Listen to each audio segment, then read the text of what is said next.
বাংলা ক্লাসে সবাইকে স্বাগত জানাচ্ছি। সাহিত্যের পাশাপাশি এখানে আপনারা পাবেন সাহিত্যের সাথে সংশ্লিষ্ট পুরাণ, ইতিহাস, দর্শন ও মনোবিজ্ঞান বিষয়ক ভিডিও। আর এইসব ভিডিও নিয়ে আপনাদের সাথে আছি আমি বিকাশ রায়। থাকুন বাংলা ক্লাসের সাথে। ফিরে আসি আজকের আলোচনায়। আমাদের আজকের আলোচ্য বিষয় মেঘনাদবধ কাব্য প্রথম স্বর্গ।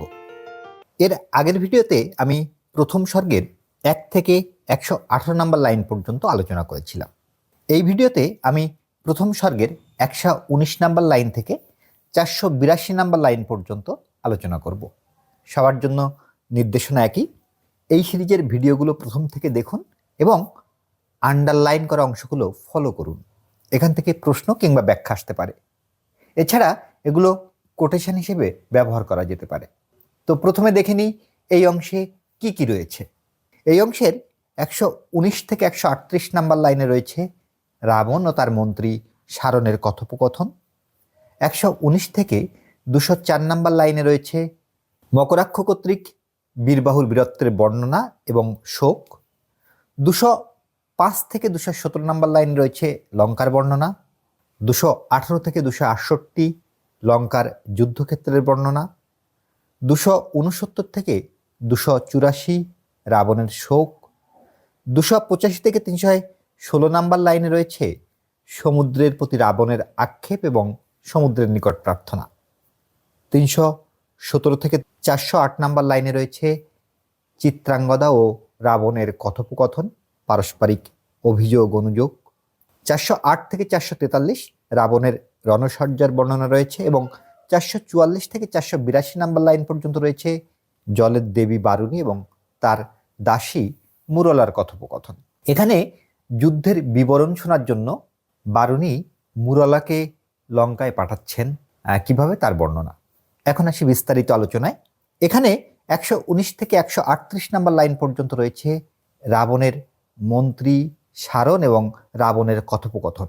এখানে মন্ত্রী সারণ রাবণকে সান্ত্বনা দিচ্ছেন এবং রাবণও সেই সান্ত্বনার উত্তরে যা বলছেন তার বর্ণনা। শোকার্ত রাবণকে সারণ বলছেন, ভাবি প্রভু দেখো কিন্তু মনে, অভ্রভেদী চূড়া যদি গুঁড়া হয়ে যায় বজ্রাঘাতে, কভু নহে ভূধর অধীর সে পীড়নে। অভ্রভেদী অর্থাৎ আকাশচুম্বী চূড়া, এটি যদি বজ্রের আঘাতে গুঁড়োও হয়ে যায় তাতে পর্বত অস্থির হয় না, অধীর হয় না, স্থির থাকে। বিশেষত এ ভবমণ্ডল মায়াময়, বৃথা এর দুঃখ সুখ যত, মোহের ছলনে ভুলে অজ্ঞান যে জন। অর্থাৎ এই পৃথিবী মায়াময়, এই পৃথিবীর শোক দুঃখও এক ধরনের মায়া, একমাত্র মোহগ্রস্ত ব্যক্তিরাই এতে কাতর হয়ে পড়েন। তার উত্তরে রাবণ বলছেন, জানি হে আমি এ ভবমণ্ডল মায়াময়, বৃথা এর দুঃখ সুখ যত, কিন্তু জেনে শুনেই তবু কাঁদে এ পরাণ অবোধ। হৃদয় বৃন্তেই ফুটে যে কুসুম, তাহারে ছিঁড়িলে কাল বিকল হৃদয় ডোবে শোক সাগরে। মৃণাল যথা জলে যবে কুবলয় ধন, লয় কেহ হরি। কুবলয় ধন অর্থাৎ পদ্মফুল ছিঁড়ে নিলে মৃণাল বা পদ্মের ডাঁটা যেমন শোকে আচ্ছন্ন হয়ে যায়, শোকে ডুবে যায়, তেমনি রাবণের হৃদয়ের ফুল ছিঁড়ে নিয়ে গেছে কাল বা যম। এরপর সেদিন যুদ্ধক্ষেত্রে কি ঘটেছিল রাবণ সেটা জিজ্ঞেস করেন মকরাক্ষকে। 139 থেকে 204 নম্বর লাইন পর্যন্ত দেখি মকরাক্ষ বীরবাহুর বীরত্বের বর্ণনা দিচ্ছে এবং শোক প্রকাশ করছে। বীরবাহুর বীরত্বের কথা বলতে গিয়ে তিনি বলছেন, তার বীরত্ব আমি বর্ণনা করতে অক্ষম। কেমনে বর্ণিব বীরবাহুর বীরতা, মদকল করি যথা পশে নলবনে, পশিলা বীরকুঞ্জর অরিদল মাঝে ধনুর্ধর। এখনো কাঁপে হিয়া মম থরহরি, সরিলে সে ভৈরব হুঙ্কারে। অর্থাৎ মদমত্ত হাতি নলবনে প্রবেশ করলে যেমন সবকিছু লণ্ডভণ্ড করে দেয়, তেমনি বীরবাহু যুদ্ধক্ষেত্রে প্রবেশ করলেন ওই মদমত্ত হাতির মতো। তার সেই গম্ভীর হুঙ্কার স্মরণ করলে আমার হৃদয় কম্পিত হয়।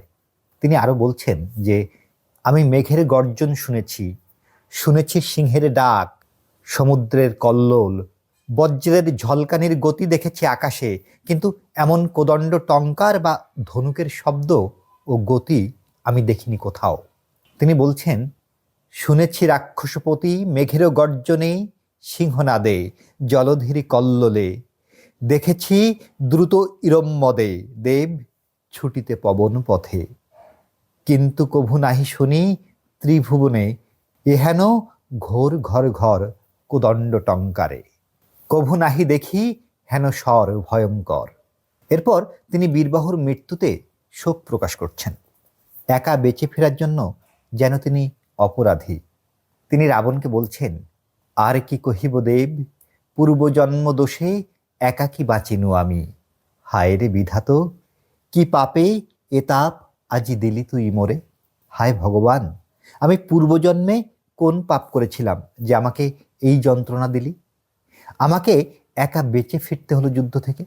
কিন্তু নহি নিজ দোষে দোষী, ক্ষতবক্ষ স্থল মম দেখুন রিপুমণি, রিপু প্রহরণে পৃষ্ঠে নাহি অস্ত্র লেখা।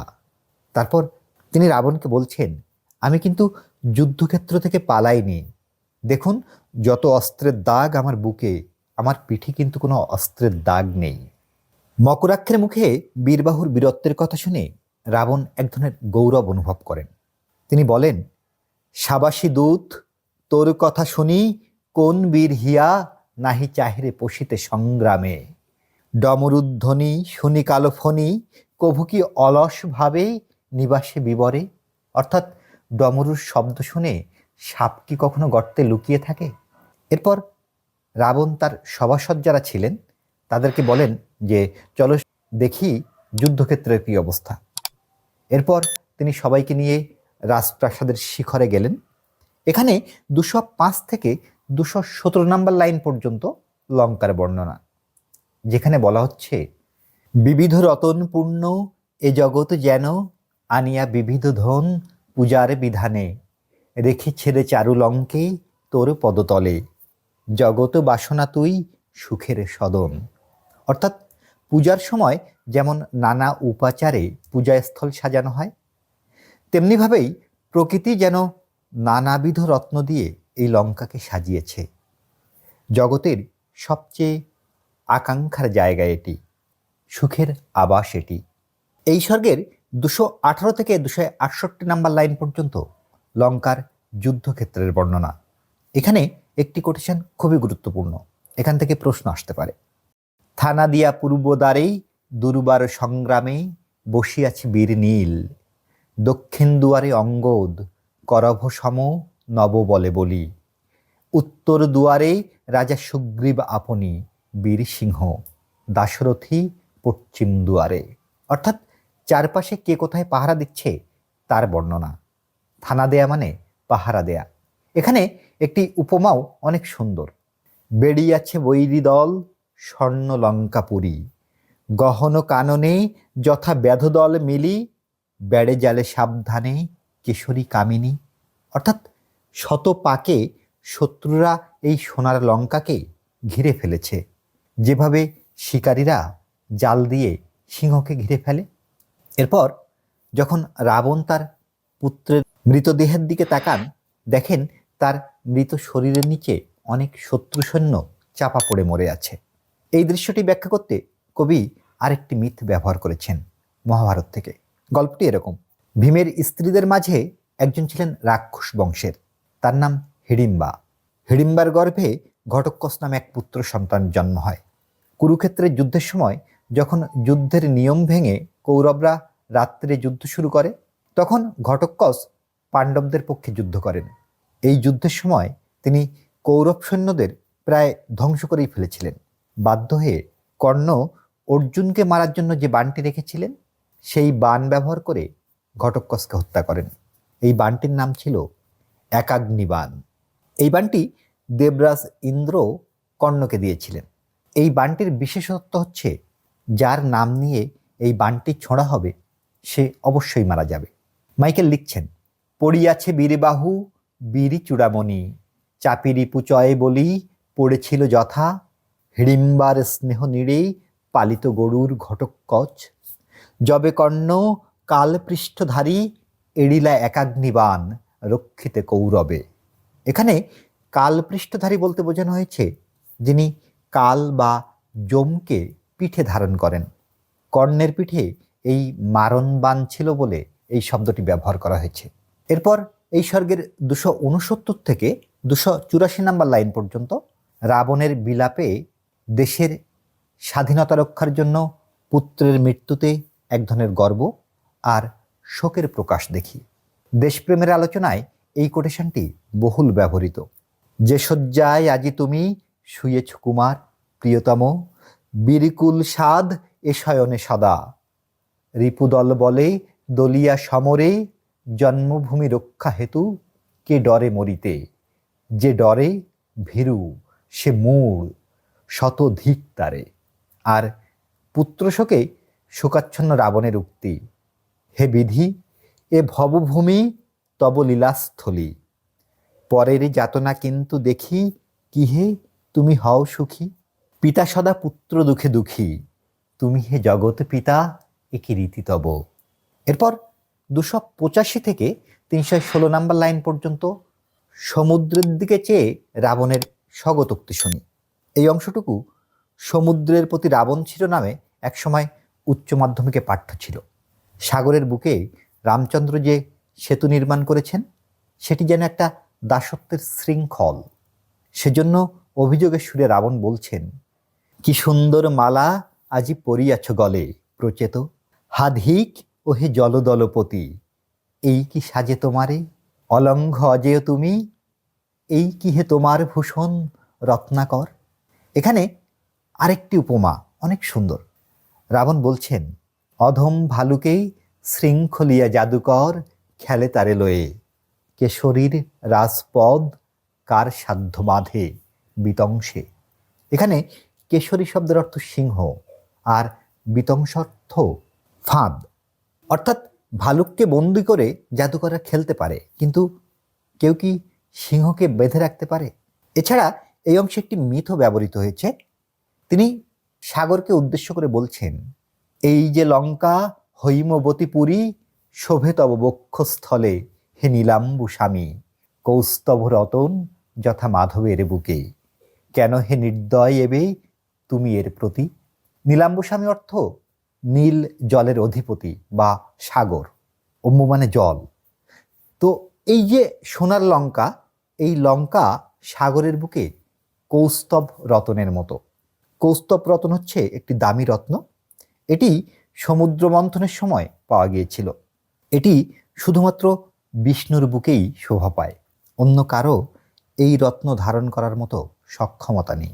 যদি কেউ এই রত্ন ধারণ করে তবে সে নিজেই লোভের অধীন হয়ে পড়বে। এরপর তিনি সমুদ্রের কাছে প্রার্থনা করছেন, উঠো বলি বীর বলেই এ জাঙাল ভাঙি, দূর করো অপবাদ জুড়াও এ জ্বালা, ডুবিয়ে অতল জলে এ প্রবল রিপু, রেখো না গো তব ভালে এ কলঙ্ক রেখা, হে বারীন্দ্র তব পদে এ মম মিনতি। জাঙাল শব্দের অর্থ বাঁধ, অর্থাৎ তুমি এই বাঁধ ভেঙে শত্রুদের জলে ডুবিয়ে মারো। এই যে সমুদ্রের প্রতি খেদোক্তি, তারপরেই আমরা দেখি যে রাজসভায় বীরবাহুর মা চিত্রাঙ্গদা প্রবেশ করছেন।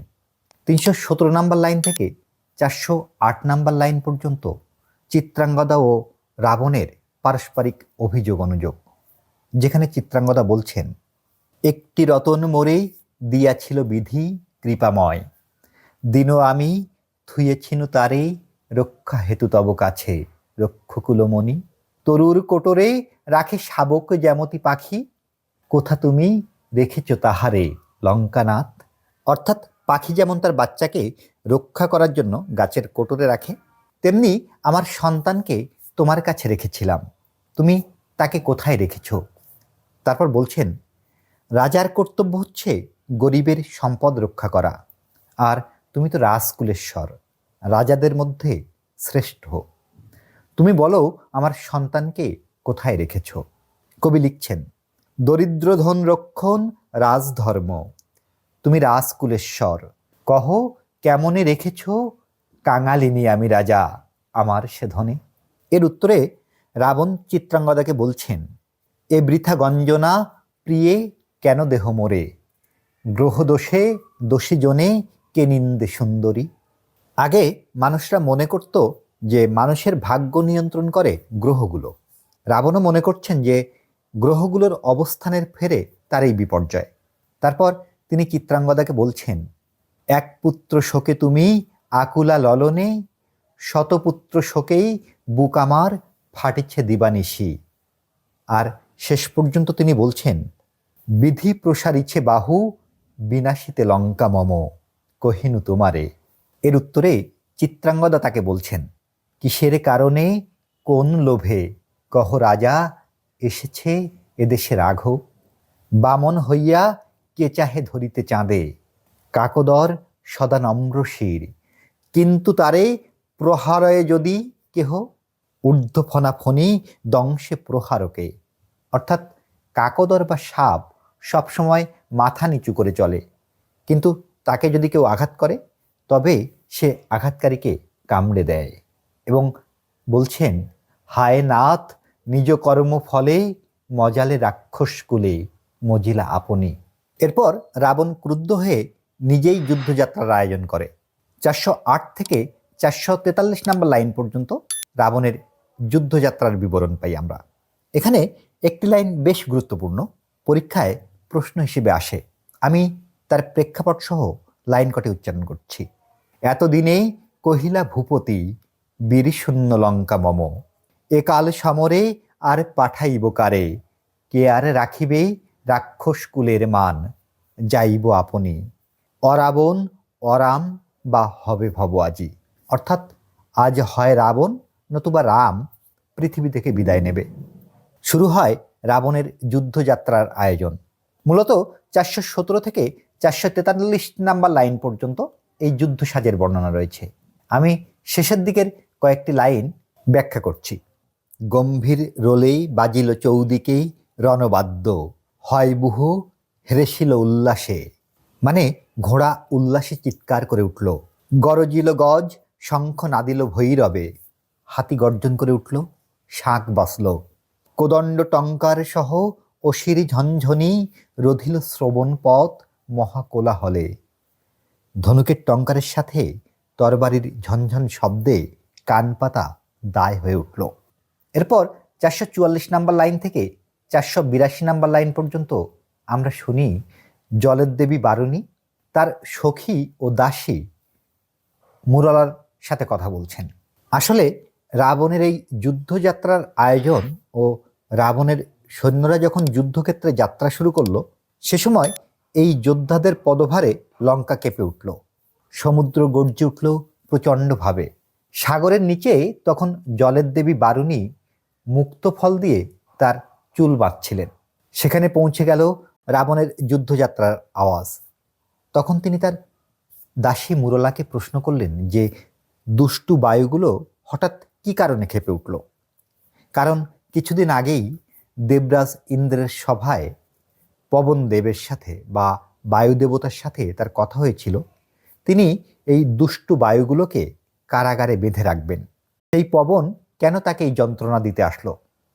তখন মুরলা উত্তর দিলেন যে এটা আসলে রাবণের যুদ্ধযাত্রার আওয়াজ। আর ঝড়ের বেগে তার সৈন্যরা আসছে সাগরের দিকে, যেখানে রামচন্দ্রের শিবির। সেজন্যই সাগরের জল ফুঁসে উঠছে। তখন জলের দেবী বারুণী তাকে বললেন যে রাবণের গৃহে যিনি রাজলক্ষ্মী আছেন তিনি আমার প্রিয়তম সখী। তুমি তার কাছে যাও এবং সেখান থেকে এই যুদ্ধের খবর আমাকে এনে দেবে। আমার শুনতে খুব ইচ্ছে করছে। আর এই সোনার পদ্মফুলটি তাকে দিয়ে বলবে যে তিনি যখন এই সাগরে ছিলেন তখন তিনি যেখানে বাস করতেন সেখানে এই পদ্মফুল ফোটে। তো এই স্বর্গের শেষ অংশ শুনবো আগামী ভিডিওতে। কোনো প্রশ্ন বা মতামত থাকলে জানান কমেন্ট সেকশানে। ভালো থাকুন। ধন্যবাদ ও শুভকামনা সবার জন্য।